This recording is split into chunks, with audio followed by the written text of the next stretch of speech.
again, pwede ba natin palakpakan si Miss Dimples Romana? Yes, of course, Miss Dimples, masaya-masaya kami kasama namin kayo ngayon. At of course, kasama dyan, inumbitahan namin kayo magkaroon ng fast talk.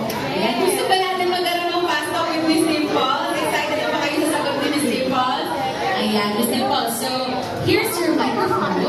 And A microphone. Hello guys! Hello po mga ka-only. Na-miss ko naman yung pamilya ko. Ang sarap-sarap naman po ng kain natin dyan.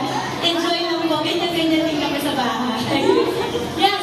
Yes po. yes, ayan na. Ito na yan. Mga listahan tayo ng questions para sa'yo. Kailangan mo lang sagutin, Miss Dimples. Yes! Sige. First question, ito na. Chicken inasal paa o pecho? Pecho. Extra creamy halo-halo o crema de leche? Extra creamy halo-halo. Palabok o empanada? Hindi pwedeng palabok. Empanado. Di ba? Pwede. Maliwanag o madilim? Maliwanag. Mabilis o mabagal? Mabagal. Maingay o tahimik? Maingay. Wala kami pwede sa panahon. Hindi.